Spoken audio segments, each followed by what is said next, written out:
Hi everyone. Today let's talk about Olam Group more, especially focusing on the crown jewel, OFI, Olam Food Ingredients. First, the disclaimers. And none of this is financial advice. It's only for informational and educational purposes only. Do your own due diligence and consult professionals. So what is Olam Group? Olam Group has two main parts: the discontinued operations, which are being sold to outside investors and strategic shareholders, and the continuing operations, which are OFI, Olam Food Ingredients, and ROG, the remaining Olam Group. ROG businesses are currently being stabilized and monetized for shareholder dividend payouts. So recently they sold the Arise P&L, and this $175 million it will be paid to shareholders as special dividends. First, Olam Group is expecting huge cash flows in the coming months, especially from the Olam Agri disposal to Saudi SALIC, so in two tranches. So here I see that the huge incoming funds are more than the total current market cap of the group, which stands around 3.6 billion Singapore dollars. Okay, let's check the Olam Agri's ongoing sale to SALIC and its updates. So now this disposal is going through the regulatory approvals all over the world in 22 jurisdictions. Recently, this deal was approved in the European Union, in India and Pakistan. And also in October of this year, there was news that SALIC wants to pursue the 100% of Olam Agri's as soon as possible.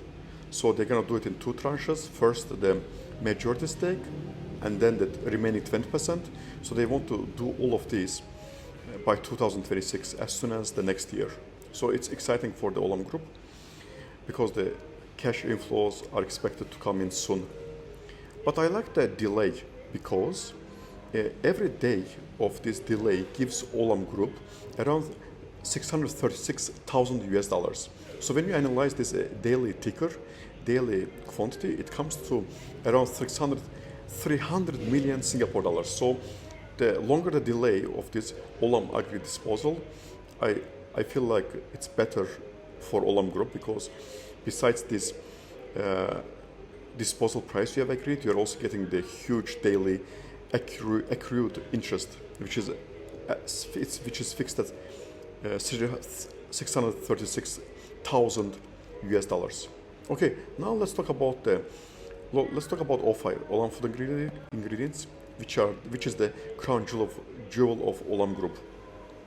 So OFI has five main product groups: cocoa, coffee, tree nuts, spices, and dairy ingredients. OFI was going to go for IPO in London in early 2022, but the Russia war made it impossible to list in the London exchange. So this year they decided to pursue profitable growth at OFI. So profitable growth is the number one priority for OFI, the crown jewel of Olam Group. So what is OFI? OFI has two main parts, which is global sourcing, as well as the higher value added ingredients and solutions business. Now most of the profits come from the ingredients and solutions business, and it includes the value-added processing, manufacturing, innovations, private labeling. All right, now let's talk about the catalyst in this H2 2025 compared to H2 2024. First, in H2 2024, Olam Group reported very terrible results, because last year the cocoa price shot up tremendously and it caused huge finance expenses. But this year, especially H2 2025, everything is getting better. So let's talk about this ongoing catalysts. The first is lower cocoa prices, which means lower working capital and lower borrowings. Second are the dropping interest rates all over the world, especially in the US and Singapore. So lower cocoa price and lower interest rates means that we will get higher profits and higher free cash flows in H2 2025. Furthermore, I have read great results in the Australian almond business, and in H2 2025 we're going to see, I think that we're going to see more continuing pass-through of high 2024 prices to the customers, similar to H1 of 2025. So OFI will get more of the higher cost of 2024 to customers in H2 2025. Okay, let's go. So first, let's check the OFI's main cocoa business competitor, Barry Callebaut. Barry Callebaut is listed in Switzerland and it has a market cap of 11 billion Singapore dollars. So in the past 6 months, the Barry Callebaut prices have shot up around 50%, while the cocoa prices have come down around 50%. So it means that cheaper cocoa means lower borrowings, lower inventory costs, which means lower financing expenses, which will give both Barry Callebaut and OFI higher free cash flows and higher profits. So that's why I expect great results in H2 2025 for Olam Group. Next, let's see the dropping interest rates, both in the US and in Singapore. Interest rates have come down a lot compared to H2 2024, compared to last year. So for example, SORA was around 3%, now SORA is around 1.25%. And also the US Treasury rates have come down in the past 1 year. Next, let's talk about the Australian almond business, which is very important for Olam Group. So Olam Group is one of the top Australia almond processors and exporters. And I look at the Olam competitor in Australia almonds, which is Select Harvests.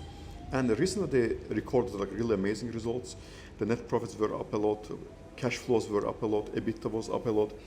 And this is due because the almond prices have gone up about 40% in the past 1 year. And also because of the tariffs, now people, especially in Asia, such as in China and in India, they prefer to buy Australian almonds compared to California almonds. So we see a lot of demand for Australian almonds, as well as we see that global almond industry is seeing very tight supplies. So again, I believe it will give huge benefit to OFI, to Olam's Australian almond business. All right, now we talked about catalysts. So let's move to the Olam's Food Ingredients, strong assets and advantages. So OFI's assets and advantages. Okay, let's go through some of the main ones which I think are important. First is the Olam OFI's farmer connections. So when these crop supplies are volatile, prices are volatile, such as in coffee and cocoa, you want to be close to the farmer. So it gives you supply stability. Also, OFI helps its farmers by giving them fertilizers, by teaching them different farming techniques to increase the farmer income and to increase the crop yields of the farmers. And of course, being close to farmers means that you know where the product comes from, so you can supply high value added products to the European Union, to the US, and to other premium markets with traceability and sustainability, which is very important nowadays. All right, now let's look at OFI operations in Vietnam. In Vietnam, we see that 3 main agricultural groups, such as cashew nuts, coffee, and spices, they are breaking new records. And Olam OFI is big in Vietnam in all these 3 product categories. It's big in cashew exports and processing, it's big in coffee, and it's big in spices such as black pepper. So when Vietnam agriculture wins, it means that OFI wins. Okay, let's check the OFI cashews. Cashews mainly come from Africa and they're processed in Vietnam. So, for example, a lot of cashews raw materials come from Ivory Coast. Olam has processing plants in both Ivory Coast as well as in Vietnam. So when Ivory Coast government wants to process more cashew nuts locally, OFI is there. So OFI benefits from being close to the supply source, and it has great factories in both of these important cashew markets of Vietnam and Ivory Coast. Next, let's look at OFI in Africa.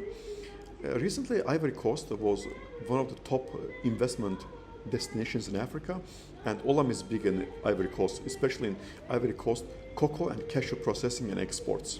So when Ivory Coast wins, OFI wins.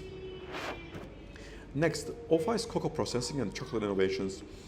As we saw, OFI is the top 3 cocoa processor together with Barry Callebaut and Cargill. And now the cocoa prices are dropping, which will help the Olam similarly as we saw in Barry Callebaut. We will see higher profits in Olam as well as the higher cash flows, and it should benefit Olam's share price, I think. Next is OFI's coffee business. Again, OFI is is one of the largest coffee processors in the world.